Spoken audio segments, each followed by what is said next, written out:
स्थापकाय च धर्मस्य सर्वधर्मस्वरूपिणे अवतारवरिष्ठाय रामकृष्णाय ते नमः। जननीं शारदां देवीं रामकृष्णं जगद्गुरुं पादपद्मे तयोः श्रित्वा प्रणमामि मुहुर्मुहुः। नमश्यतिराजाय विवेकानंदसूरये सच्चित्सुखस्वरूपाय स्वामिने तापहारिणे। आज पूज्य स्वामी अद्भुतानंद जी महाराज की जन्मतिथि मनाई जा रही है, अतः हम लोग उनके बारे में कुछ चर्चा करेंगे। आज लाटू महाराज के नाम से वे सुविख्यात थे। वैसे तो उनके जन्म की तारीख नहीं मिलती है, जन्मदिन भी नहीं मिलता, न तो तारीख मिलती, न वर्ष ही मिलता है। पर हम अनुमान कर सकते हैं कि 1865 से 1870 के बीच में कभी उनका जन्म हुआ होगा,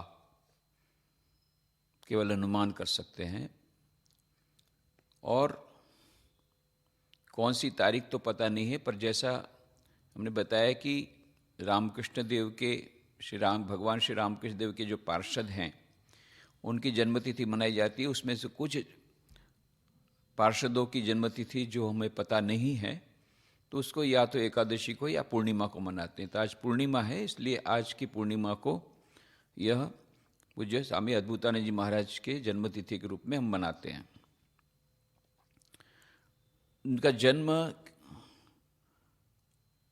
सचमुच ठीक ठीक किस गांव में हुआ है तो पता नहीं है, पर इतना पता है कि ये छपरा जिला में उनका जन्म हुआ। और इनका बचपन का नाम रक्तूराम था। रक्तूराम क्यों पड़ा बच्चे का नाम?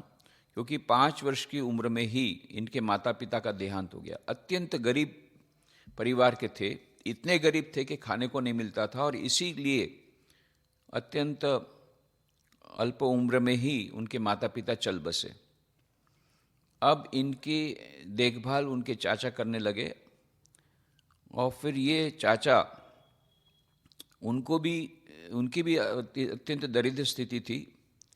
खाने की भी तकलीफ थी, भोजन की भी तकलीफ थी। तो फिर वो चले जाते हैं कलकत्ता नौकरी की खोज में। बड़ी मुश्किल से फिर एक कोई नौकरी मिलती है उनको, और फिर इनको भी साथ में ले जाते हैं रक्तूराम को। और ये रक्तूराम माने जिसकी रक्षा राम कर रहे हैं, इसीलिए रक्तूराम।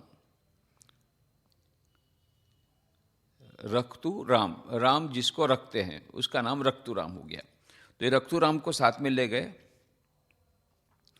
तो जब तक वे नहीं गए थे तब तक तो वो भेड़ चराते थे, और तो कुछ पढ़ना लिखना भी जानते नहीं थे। और गांव के बच्चे एकदम सीधे साधे भेड़ चराने के अलावा कुछ भी नहीं जानते थे।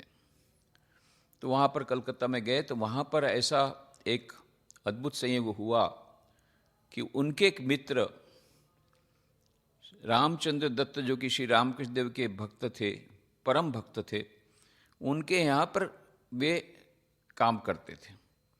तो उनको बोल करके उन्होंने रामचंद्र दत्त के यहाँ इसको नौकर के रूप में रखवा दिया, रक्तूराम को। तो रक्तूराम को फिर ये लोग लालटू करके बोलते थे। लालटू से ही लेटो हुआ, नेटो हुआ, लाटू हुआ। अंत में जो लाटू महाराज के नाम से ही अधिकांश लोग जानते हैं। तो ये जो श्री रामकृष्ण देव के बारे में रामचंद्र दत्त जी अनेक बात कहा करते थे, तो ये बच्चा सब सुनता था। उसको भी इच्छा होती थी एक बार ऐसे महान संत के दर्शन होने चाहिए। बचपन से ही आध्यात्म संपन्न था, ये एक अद्भुत बात। तो ये बाद में रामचंद्र दत्त जी एक बार कुछ वस्तुएं भेजते हैं उनके साथ श्री रामकृष्ण के पास दक्षिणेश्वर में। पहली मुलाकात में रामकृष्ण देव समझ लेते हैं इसमें बहुत अच्छे संस्कार हैं। तो रामचंद्र दत्त को बोलते हैं इसमें तो इस लड़के को जिसने जिसके साथ तुमने सामान भेजा उसके संस्कार बहुत अच्छे हैं। फिर उसका आना जाना बढ़ गया। फिर तो रक्तूराम को, लाटू को इतना अच्छा लग गया दक्षिणेश्वर में, तो बोलते हैं मैं आपके पास से भाई वापस जाऊंगा ही नहीं। तो श्री रामकृष्ण उस समय कामरपुकुर जा रहे थे, बोले मैं कामरपुकुर से आऊँ, बाद में देखते हैं। फिर 8 महीने के बाद जब श्री रामकृष्ण आए तो रामचंद्र दत्त एक बार आए थे, बोले देखो लड़के को कैसा पगलामी कर रहा है, पगलामी कर रहा है। बोलता है मैं वहाँ वापस नहीं जाऊँगा तुम्हारे पास, यहीं रहूँगा दक्षिणेश्वर में। रामचंद्र दत्त समझ गए कि श्री रामकृष्ण देव की भी इच्छा है, तो उन्होंने अनुमति दे दी। और इस प्रकार से ये लाटू महाराज यहीं पर रह गए श्री रामकृष्ण के पास। तो करीब 1880 के आसपास कोई एक आध रविवार को इनकी पहली मुलाकात हुई थी दक्षिणेश्वर में श्री रामकृष्ण देव के साथ। और बाद में जून 1881 में, माने लगभग 6 महीने के बाद, तो फिर दक्षिणेश्वर में श्री रामकृष्ण देव के साथ रह ही गए। उसका एक और कारण भी था कि हृदय राम, जो कि उनका भांजा था श्री रामकृष्ण देव का, उसको भी वहाँ से निकाल दिया गया था दक्षिणेश्वर से, तो उनकी सेवा करने के लिए भी कोई नहीं था।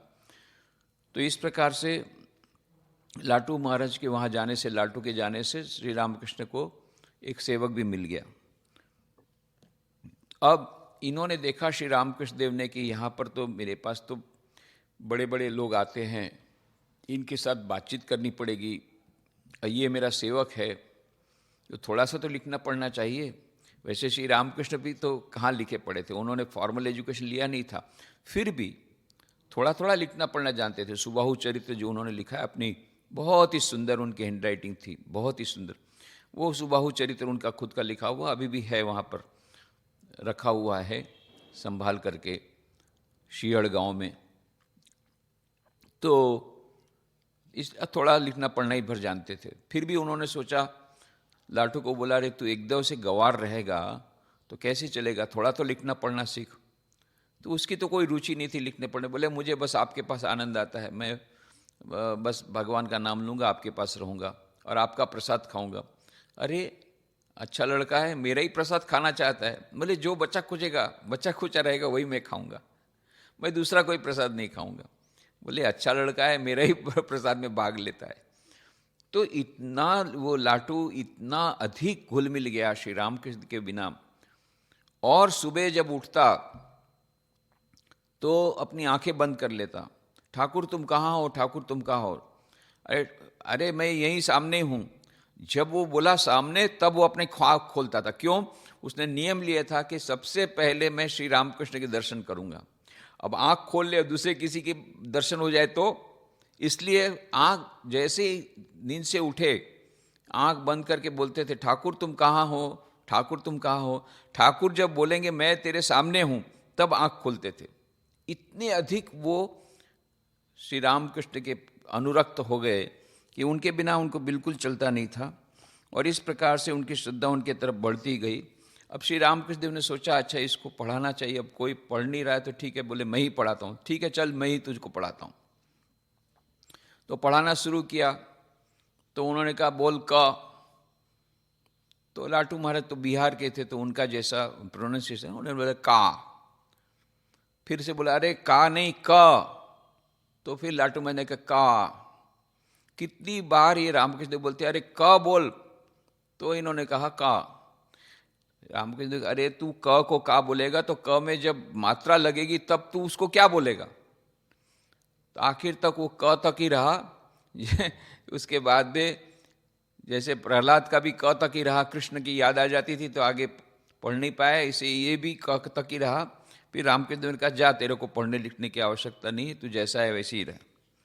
परंतु उन्होंने आशीर्वाद दिया था कि बहुत महान संत बनेगा। वो सचमुच में महान संत बने।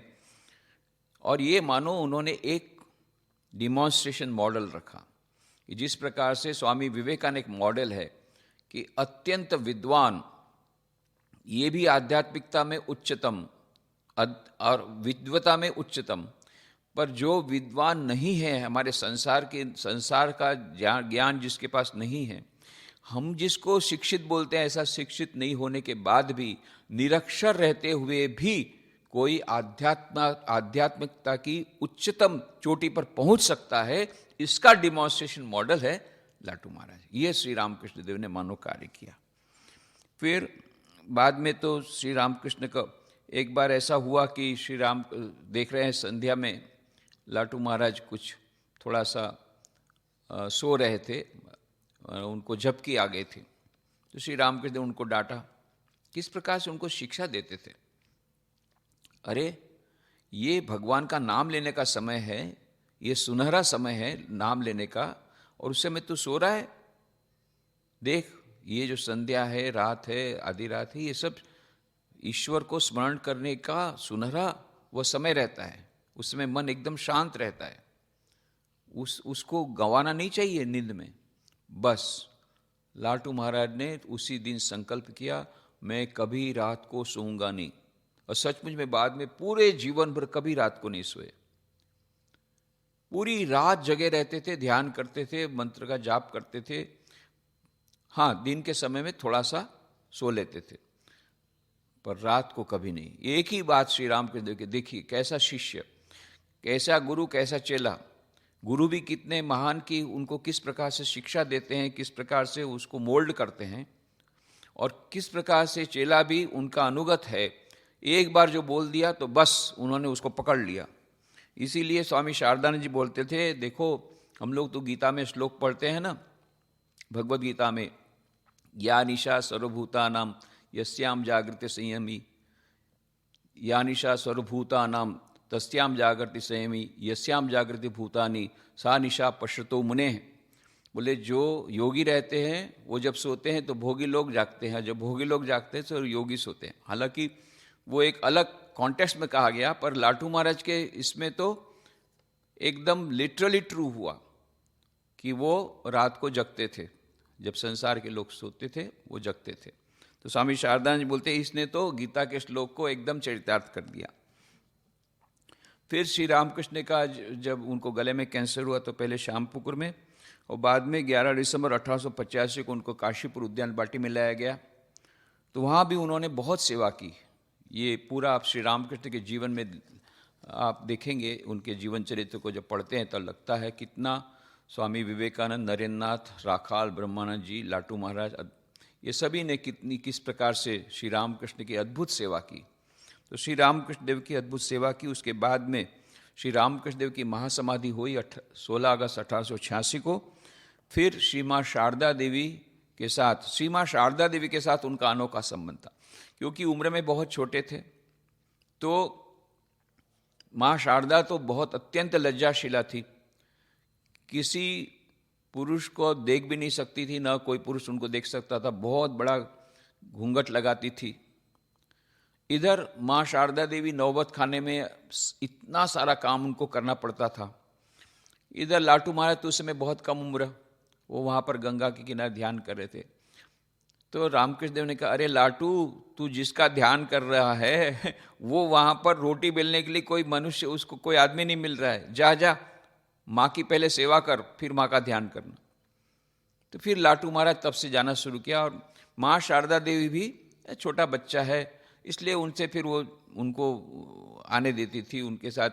तो लाटू महाराज एकदम, लाटू जो था बच्चा, वो माँ शारदा देवी के पास उसका जाने का केवल उसी को अनुमति थी और किसी को नहीं थी, क्योंकि उम्र में बहुत छोटे थे। इस प्रकार से लाटू महाराज के साथ माँ शारदा देवी का अद्भुत संबंध था। तो माँ शारदा देवी जब तीर्थ यात्रा में गई, इतनी तब उस समय व्यथित थी श्री माँ शारदा देवी श्री रामकृष्ण देव के अंतर्धान होने के बाद। तो फिर यह निश्चय किया गया, उनको तीर्थ यात्रा में भेजा गया। तो उस ग्रुप में लाटू महाराज को भी रखा गया। लाटू महाराज उनके साथ गए, वृंदावन, वाराणसी, अयोध्या, ये सब की तीर्थ यात्रा की। फिर 1887 में जब वरानगर मठ हुआ तो वहाँ पर उन्होंने भी संन्यास दीक्षा ली। स्वामी विवेकानंद ने उनका नाम दिया अद्भुतानंद। अद्भुतानंद स्वामी विवेकानंद कहा करते थे, लाटू ये तो श्री रामकृष्ण देव का चमत्कार है। He is the greatest miracle of Shri Ramakrishna. Shri Ramakrishna Dev का चमत्कार है, ये अद्भुत चमत्कार है। अरे हम लोग तो फिर भी पढ़े लिखे थे, लिख पढ़ करके अपना समय बिता सकते हैं, पर लाटू कुछ पढ़ा लिखा नहीं, केवल जब ध्यान करके, केवल साधना करके इतनी उच्च स्थिति तक पहुंच गया, संत बन गया। यह श्री रामकृष्ण का चमत्कार है। It's a miracle of Shri Ramakrishna. The greatest miracle of Shri Ramakrishna is Latu Maharaj. ये स्वामी विवेकानंद कहा करते थे। तो इसलिए उनका नाम दिया अद्भुत। और इसीलिए ये सचमुच में अद्भुतानंद, ये अद्भुत संत थे, सभी प्रकार से अद्भुत, सब कुछ ही उनका निराला, अलग ही। तो अद्भुत संत, इनका नाम ही हुआ स्वामी अद्भुतानंद। उसके बाद में 1933 से लेकर के 1912 तक अधिकांश समय वे बलराम भवन में रहा करते थे कलकत्ता में। कभी कभी और इधर उधर रहते थे, परंतु अधिकांश समय बलराम भवन में रहते थे। वो बेलू मठ में नहीं रहे। बेलू मठ जब की स्थापना की तब स्वामी विवेकानंद ने नियम बना दिया, सुबह सब लोग को 4 बजे में आना पड़ेगा, बैठना पड़ेगा, ध्यान करने बैठना पड़ेगा।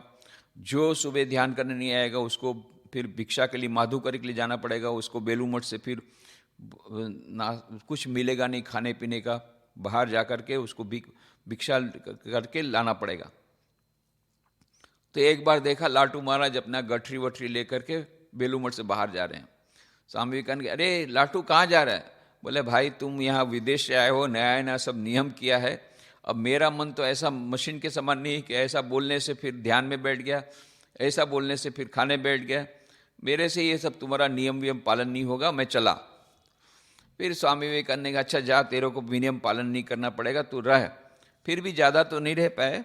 तो अधिकांश समय स्वामी अद्भुतानंद जी, लाटू महाराज बेलू मठ में नहीं रहते थे, वो अधिकांश समय बलराम भवन में ही रहते थे। फिर उसके बाद में अक्टूबर 1912 में वे वाराणसी गए थे और वाराणसी में फिर वो रह गए। वाराणसी में पहले तो अद्वैत आश्रम में रहे, फिर उन्होंने देखा अद्वैत आश्रम में रहने की जगह कुछ कम है तो बाहर रहते थे, परंतु वहाँ से वो लोग उनकी कुछ देख रेख करते थे, अद्वैत आश्रम के सब सन्यासी लोग। अंत के दिनों में उनको डायबिटीज़ हो गया था, उनके पैर में गैंग्रीन हो गया, बहुत बार उनके ऑपरेशन हुए, ये सब उन्होंने सहन किया। और 24 अप्रैल 1920 को 12:10 पर दोपहर को उन्होंने महासमाधि ले ली। तो स्वामी तुरायानंद जी महाराज ने मिस मैकलाउड को पत्र में लिखा था कि क्या अद्भुत महाप्रयाण था, उस महाप्रयाण था अद्भुतानंद जी का। जैसा उनका जीवन अद्भुत था, उनका महाप्रयाण भी अद्भुत था। सचमुच में उसने अपना जो नाम सार्थक कर दिया। अद्भुत था उनका महाप्रयाण। स्वामी तुरायानंद जी लिखते हैं मिस मैकलाउड को कि उनके महासमाधि होने के बाद भी चेहरे पर इतना तेज था और इतना प्रशांत चेहरा था और मानो आनंद से भरपूर ऐसा चेहरा। बोले ऐसा चेहरा देखने को नहीं मिलता है। नॉर्मली यह होता है कि मृत जब होता है तब मनुष्य तो उसकी फिर तेज चला जाता है, परंतु स्वामी तुरायानंद जी कहते हैं जैसा लाटू महाराज का जीवन अद्भुत था, उनका महाप्रयाण भी अद्भुत था। अद्भुतानंद जी अद्भुत ही थे। इस प्रकार से हम देखते हैं कि श्री रामकृष्ण देव के अद्भुत चमत्कार थे ये अद्भुतानंद जी, लाटू महाराज, और इनका सब कुछ अद्भुत था, निराला था। जब वो कलकत्ता में थे उस समय उनका रहने का भी ठीक नहीं था, खाने पीने का ठीक नहीं था, और कहीं भी बैठ के ध्यान करते थे, ध्यान में मग्न हो जाते थे। एक बार ऐसा हुआ कि कलकत्ता में चित्रपुर स्टेशन के पास में वहाँ रेल लाइन है, वहाँ पर एक मालगाड़ी का डिब्बा था। तो मालगाड़ी का डिब्बा देखा खाली है, पड़ा है, कुछ नहीं है, ऐसी पड़ा हुआ है। तो उनको निर्जन स्थान पसंद था, तो उसमें बैठ गए। ध्यान में बैठे तो ध्यान में इतने मग्न हो गए, पता ही नहीं पड़ा कितना समय चला गया। इसके बीच में इंजन आया और मालगाड़ी के डिब्बे को लेकर के दूसरी जगह कई दूर जाकर उसको शंटिंग में रख दिया। इनको तो पता नहीं, जब वो ध्यान में से देखे तो बोले तो दूसरी जगह पर आ गए। फिर बहुत दूर तक उनको पैदल जाकर के उस जगह पर जाना पड़ा था। उसके अलावा भी फिर कभी कभी गंगा के किनारे बैठ करके ध्यान में मग्न हो जाते थे। तो खाने पीने में क्या, तो चने भीगा हुआ चना ले लेते साथ में, एक छोटी सी पोटली में रख दिया और पास में रख दिया और ध्यान कर रहे हैं। इसके बीच आया गंगा में क्या है, कलकत्ता में गंगा ऐसी है कि जहाँ भरती भी आती है, ओट होती है। क्यों? पास में ही समुद्र है, तो कभी भरती आती है, एब एंड टाइड, जैसे समुद्र में एब एंड टाइड रहता है, तो गंगा में भी एब एंड टाइड रहता है, मात्र कलकत्ता के आसपास, क्योंकि गंगा सागर बहुत नज़दीक है। तो उतने में एक भरती आई तो गंगा पानी उनका, वहाँ बैठे तो वहाँ तक आ गया, और वो जो उनकी छोटी सी पोटली थी, उसमें चने रखे थे भिजे हुए, वो लेकर के चला गया। खाने का इतना सा था, वो भी गया। तो उन्होंने कहा कोई बात नहीं, ठाकुर की जैसी इच्छा, आज मैं उपवास करके रहूँगा, जैसी भगवान की इच्छा। नहीं है, भोजन नहीं है भाग्य में। थोड़ी देर बाद देखा कि वो पोटली फिर वापस आई गंगा के जब वोट आई तो फिर से वापस आई, उनके पास में आ गई। बोले ठीक है, अब ठाकुर की इच्छा है तो खा लो। तो चना खा लिया। पूरे शरणागत थे, ईश्वर के लिए पूर्णतः समर्पित। कैसा जीवन रहता है ये उनका समर्पित। मिला तो ठीक है, नहीं मिला तो ठीक है, जहाँ रहने मिला वहाँ ठीक है, जो खाने को मिला ठीक है, संपूर्ण शरणागत। इसीलिए बोले जब जगन्नाथ के पास गए, जगन्नाथ महाप्रभु के पास दर्शन करने, तो उन्होंने 2 वरदान लिए। बोले ज़्यादा भटकना ना पड़े खाने के लिए, एक वरदान लिया, और दूसरा वरदान लिया जो मैं खाऊं वो मैं डाइजेस्ट कर लूं, वो पच जाए। तो किसी भक्त ने कहा कि महाराज ऐसा विचित्र आपने वरदान लिया, दूसरा को अच्छा वरदान ले सकते थे, बड़े बड़े वरदान ले सकते थे। बोले वरदान क्या, सब तो ठाकुर ने दे दिया है, पर देखो हम लोग जब परिव्राजक के रूप में रहते हैं ना, सन्यासी, तो कब कौन भिक्षा कैसी देगा पता नहीं है। तो क्या है कि यदि भिक्षा को हम पचा नहीं पाए तो पेट में गड़बड़ होगी, पेट में गड़बड़ होगी तो फिर ध्यान में मन नहीं लगेगा। इसलिए मैंने कहा कि पचाने की शक्ति देना, जो मिले भिक्षा में, यदृच्छा लाभ संतुष्टो, यह सन्यासी का व्रत रहता है, जो मिलेगा उसी में हमको संतुष्ट रहना है। तो इसलिए उन्होंने बोले ऐसा मैंने वरदान मंगा था।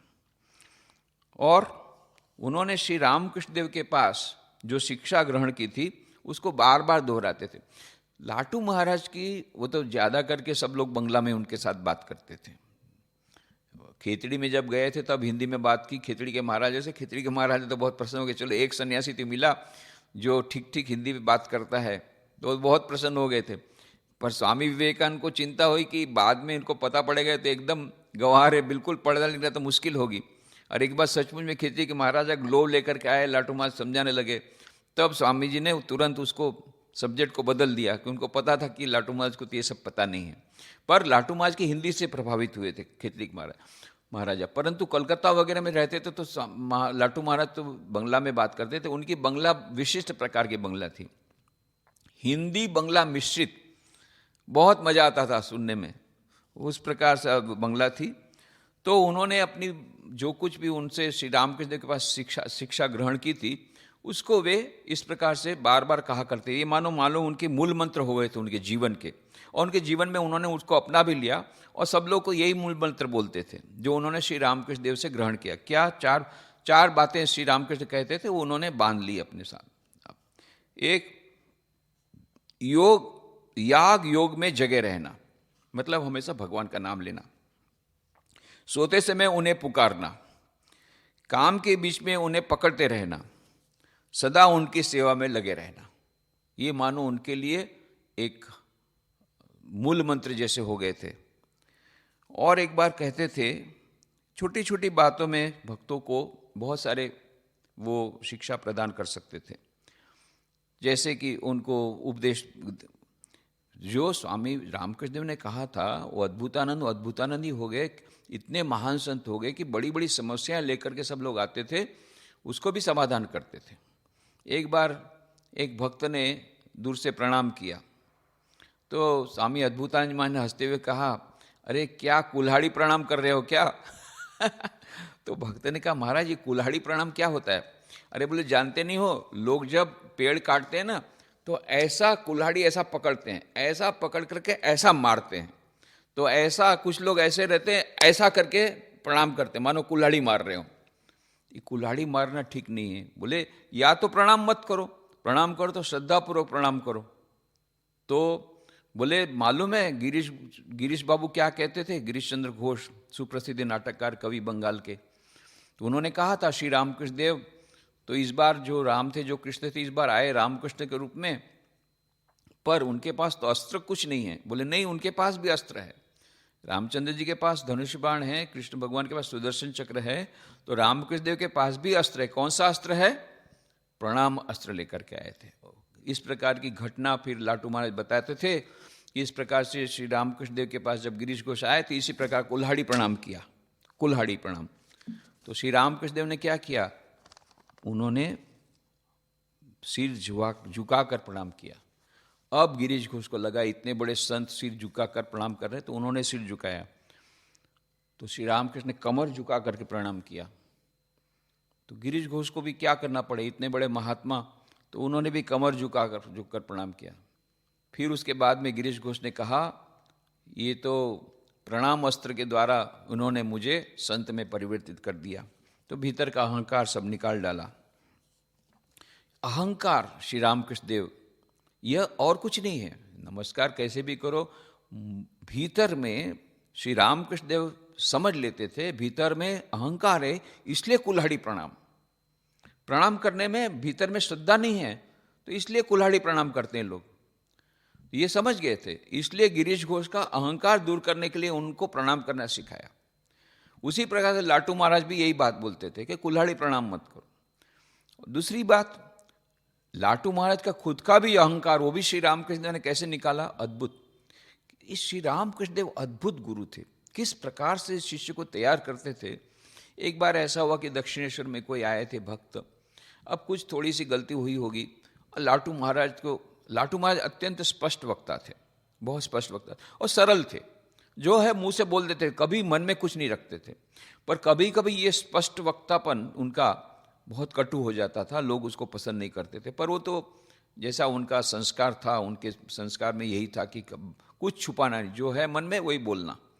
तो स्पष्ट वक्ता थे। तो इन्होंने देखा ये गलती हुई है, तो बहुत कड़ी भाषा में उन्होंने उनको डांटा, बहुत डांटा उस भक्त को। ये भक्त बेचारे दुखी होकर के गए, घर गए। श्री रामकृष्ण को पता पड़ा। श्री राम को बोले, लाटू, ये भक्त लोग बेचारे आते हैं यहाँ पर, संसार में इतनी सारी उनकी समस्याएं रहती हैं, ये समस्याओं से त्रस्त होकर के कुछ शांति पाने के लिए यहाँ आते हैं, और तूने उनको डांट दिया। अच्छा, यहाँ पर भी उनको डांट मिलेगी, यहाँ पर भी अशांति मिलेगी, तो शांति के लिए और कहाँ जाएंगे? बोल तो, जा, अभी जा, उसके पास जाके क्षमा मांग करके आ। अब ये लाटू महाराज को बिल्कुल पसंद नहीं था, एक गृहस्थ भक्त के पास मुझे क्षमा मांगना, पर क्या करें, गुरुदेव ने आज्ञा की है। तो वहाँ पर जाकर के कुछ कुछ गोल गोल बात बोल करके आए कि देखिए ऐसा ऐसा होता है, ऐसा कुछ भी, मैं क्षमा मांगता हूँ ऐसा शब्द शायद उन्होंने व्यवहार नहीं किया। श्री रामकृष्ण देव समझ गए, वापस आए। अच्छा, तो उनको बोले, हाँ, उनका भी वो बोले कि नहीं ठीक है, कोई बात नहीं। अच्छा, यहाँ का तूने उनको प्रणाम निवेदन किया? लाटू महाराज चकित रह गए। कहाँ श्री रामकृष्ण परमहंस, इतने महान संत, कहाँ वो गृहस्थ भक्त, उनको मैं प्रणाम निवेदन? बोले नहीं, प्रणाम कैसे क्यों निवेदन करूंगा? नहीं, जा, फिर से जा, इतनी धूप में फिर से जा करके बोलना, यहाँ का प्रणाम निवेदन करके आ। अब फिर से लाटू महाराज गए। लाटू महाराज जब बोला, श्री रामकृष्ण देव आपको प्रणाम किया है, और ये भक्त इतने रोने लग गए, रोना रुकता नहीं है इनका। कैसी श्री रामकृष्ण देव की हमारे प्रति इतना उनका प्रेम, और हमको एक गृहस्थ भक्त तो इस प्रकार से प्रणाम भेज रहे हैं, अकल्पनीय।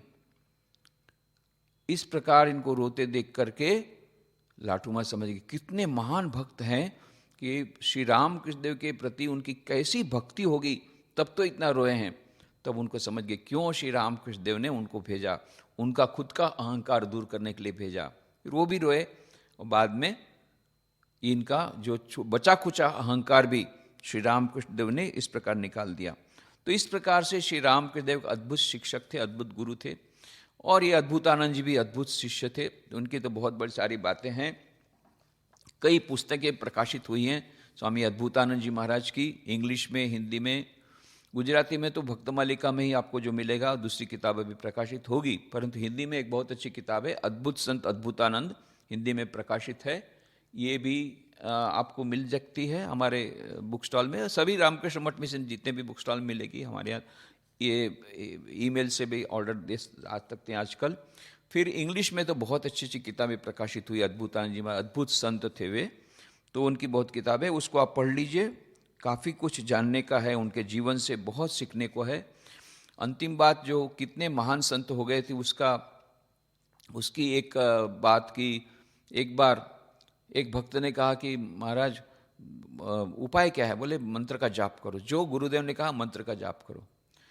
फिर उन्होंने कहा अरे मंत्र का जाप करने से तो मेरी समस्या बढ़ गई, और भी मेरे में जो काम था वो और बढ़ गया। बोले बहुत अच्छा हुआ। कैसे बहुत अच्छा हुआ? इसका मतलब दवाई काम कर रही है। देखो, ये जो भीतर में हमारे पास जो राक्षस बैठे हुए हैं ना, जो चोर बैठे हैं, काम क्रोध लोभ मोह मद मत्सर, जब ये हम भगवान का नाम लेते हैं तो ये भगवान का नाम सहन नहीं कर पाते ये लोग। ये भगवान के नाम की गर्मी से वो भीतर जो हमारे अचेतन मन में थे वो चेतन मन में आते हैं। ऐसा नहीं कि पहले नहीं थे, अभी तक तुमको पता नहीं था। वो जब भगवान का नाम लेने लग गए तब वो बाहर आए। उपाय क्या है? उपाय यही है कि उसी गर्मी के से उसको एकदम बाहर निकाल दो, चेतन मन से भी बाहर निकाल दो। मान लो आप सोए हुए हैं, आपने लाइट की तो जो चोर आपके कॉट के नीचे था वो बाहर आ गया।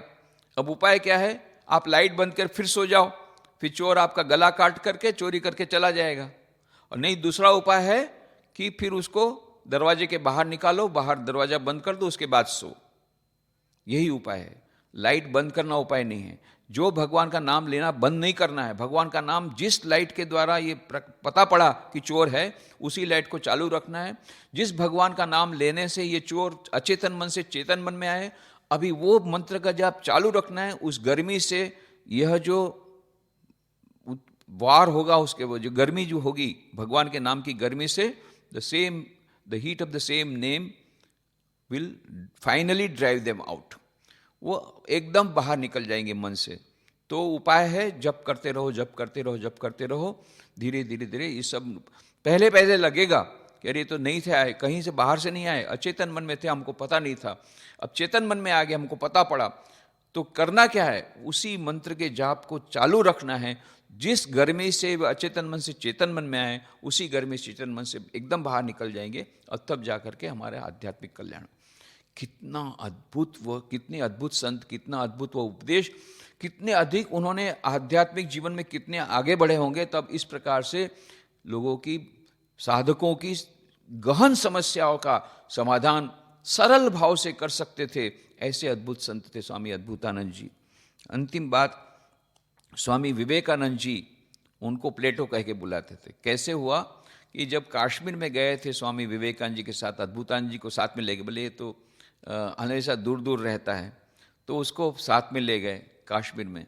और भी कई घटनाएं घटी, पर उसको अभी एक ही बात है कि एक बार वो कश्मीर में एक मंदिर देख कर के स्वामी विवेकानंद अच्छी तरह देखने लगे। वो तो बहुत इतिहास में उनको बहुत दिलचस्पी थी, देखते देखते उनको ज्ञान भी बहुत है इतिहास का। देखते देखते बोले अरे ये मंदिर तो करीब करीब 2000 साल पुराना लगता है। तो लाटू महाराज ने कहा कैसे पता लगा 2000 साल पुराना है, कैसे तुमको पता लगा? तो स्वामी विवेकानंद हंसते कहा अरे तुझे कैसे समझाऊं, तू पढ़ा लिखा तो है नहीं।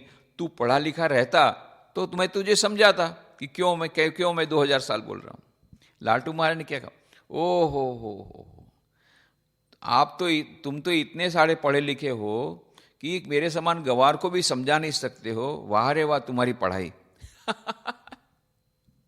तो स्वामी विवेकानंद ने कहा अरे कैसा उत्तर दिया लाटू ने, ये लाटू नहीं है, लेटो कह के बुलाते थे, लेटो नहीं है, ये प्लेटो है।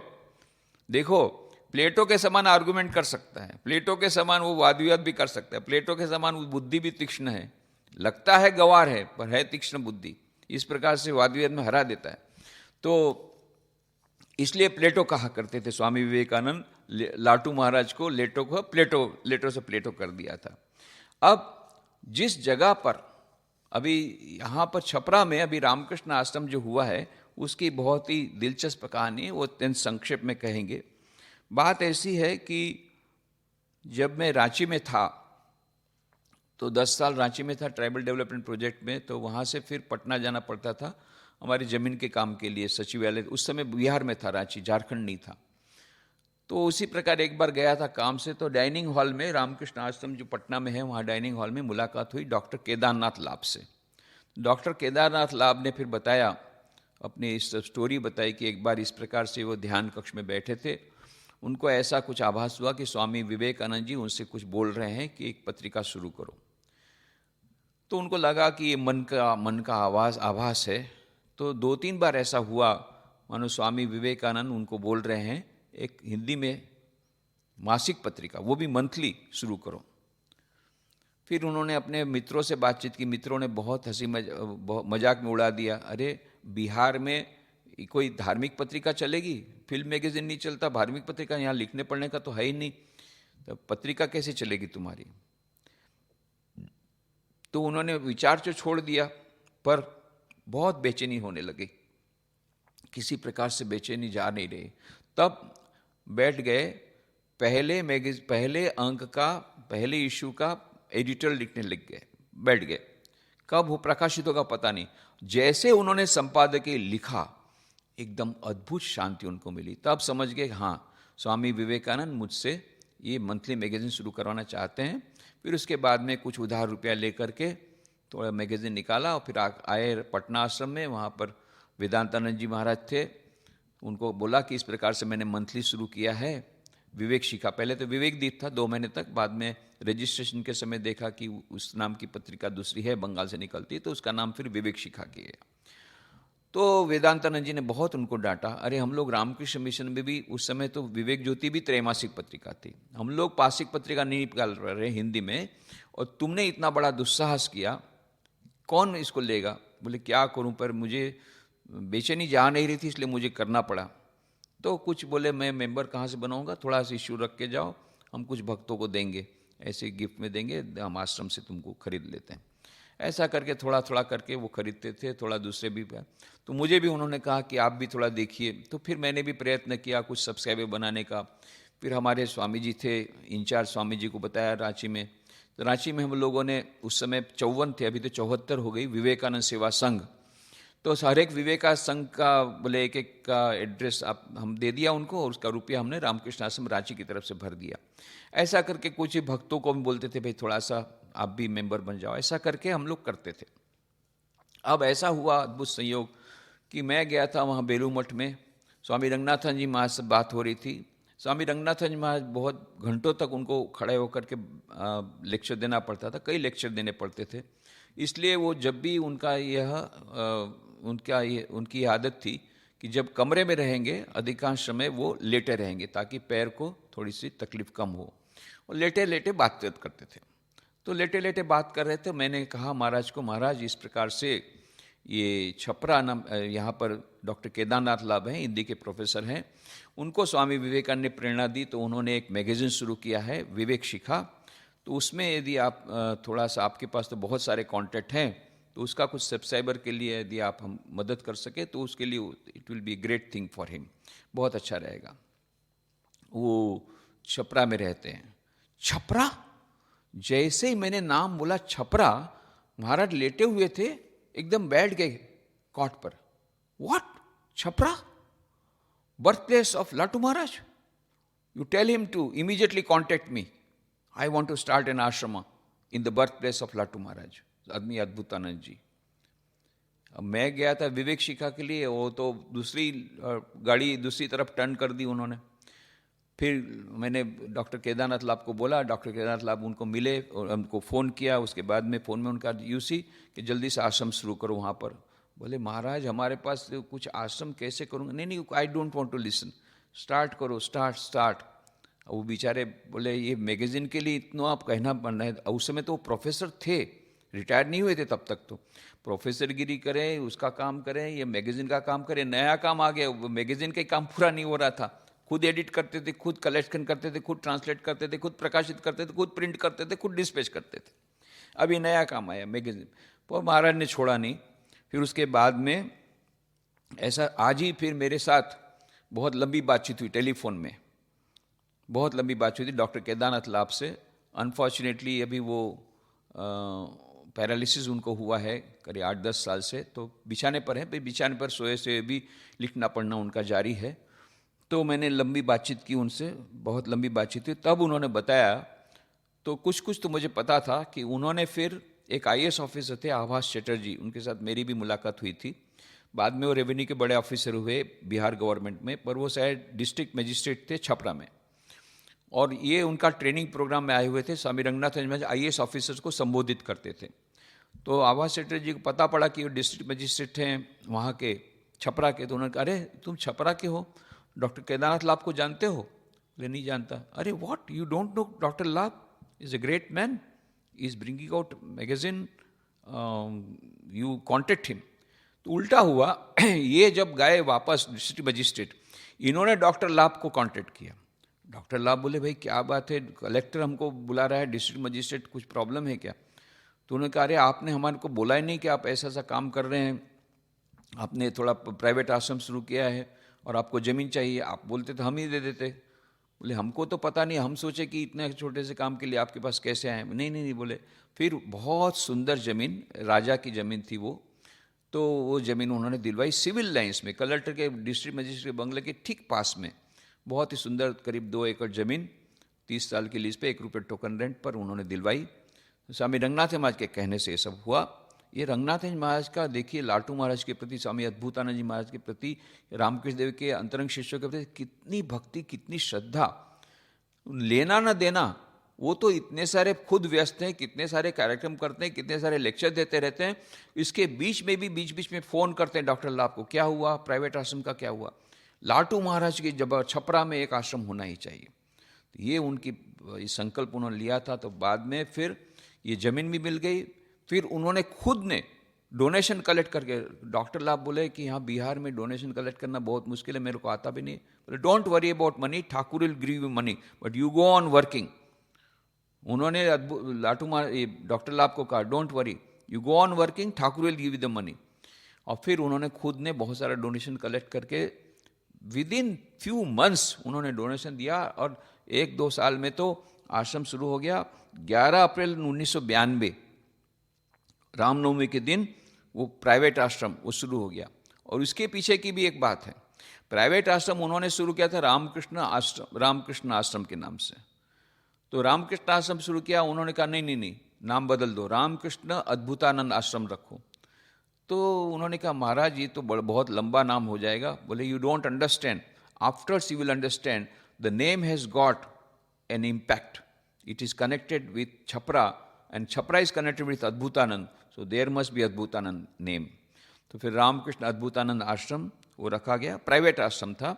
11 अप्रैल 1992 को रामनवमी के दिन ये प्राइवेट आश्रम का शुरू हुआ। बाद में कुछ वर्षों के बाद, लगभग 10 वर्षों बाद, तो उसका एफिलिएशन हो गया। अभी उसका नाम है रामकृष्ण मिशन आश्रम छपरा, और उस समय रामकृष्ण अद्भुतानंद आश्रम छपरा, ये रंगनाथ जी महाराज ने वो करवाया, उनको इस प्रकार से नाम उनको बदलवाया। और मैं जब गया था युवा शिविर में 19 अगस्त 2006 को, तब डॉक्टर लाभ ने उन्हें उस समय भी कुछ उन्होंने बातें कही थी, तो वो मुझे थोड़ी थोड़ी याद थी। और आज जब उनके साथ लेक्चर में आज जब हुआ, तो मैंने कुछ जानना चाहता था कि भाई जो ओरिजिनल जगह है छपरा, तो बहुत बड़ी डिस्ट्रिक्ट है, बहुत बड़ा कमिश्नरी है, तो हमको तो इतना पता था छपरा जिले से है, लाटू महाराज का जन्म छपरे जिले में हुआ, पर कौन से गांव में हुआ वो तो पता नहीं है। तो छपरा जिले के कारण छपरा जिले के मुख्य हेडक्वार्टर में तो एक आश्रम हो गया। बाद में पता पड़ा कि मोस्ट प्रॉबली, उसको फाइनल कंफर्मेशन हमको नहीं मिला है, क्योंकि कुछ नहीं मिलता, उनके चाचा का नाम भी नहीं मिलता है रक्तूराम के, पर कोहरवा नाम का गांव है जो कि छपरा से करीब 10 किलोमीटर है। ऐसा था कि मजदूर लोग आते थे वहाँ पर काम करने के लिए, तो आसपास के गांव से आते थे। तो किसी लोगों ने जब देखा वहाँ पर अद्भुतानंद जी महाराज ये हैं, रक्तूराम, और ऐसा कुछ पढ़ा कि ये लोग ये आसपास के गांव के थे, तो उन्होंने कहा कि हमारे गांव में बूढ़े बुजुर्ग लोग बोलते हैं कि यहाँ से एक लड़का गया था छोटी उम्र में, कलकत्ता जाकर के बड़ा सन्यासी बना है, बड़ा संत बन गया बाद में। तो बोले यही होंगे, हमको लगता है। तो इस प्रकार से फिर कोहरवा में भी अब तो आश्रम बना दिया गया है, ऐसा समझ करके कोहरवा में इनका जन्म हुआ होगा रक्तूराम जी का। तो ये जो डॉक्टर लाभ से तो बहुत लंबी बातचीत हुई, बहुत सुंदर बातचीत हुई, उसके कुछ ही अंश आपको सुनाते हैं डॉक्टर लाभ के साथ जो बातचीत हुई उसके।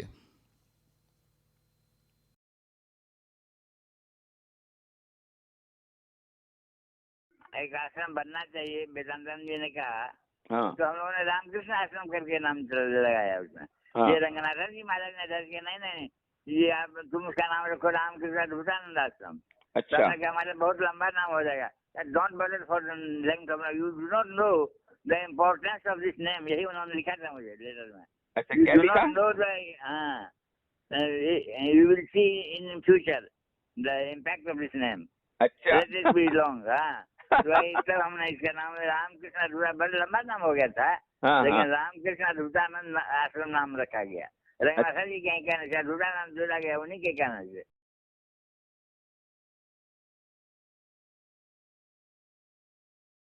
जिसे पर यह बात है कि वो कोहरवा नाम के गांव में 10 किलोमीटर लगभग दूर है, वहाँ पर भी एक आश्रम बना दिया गया छोटा सा अभी।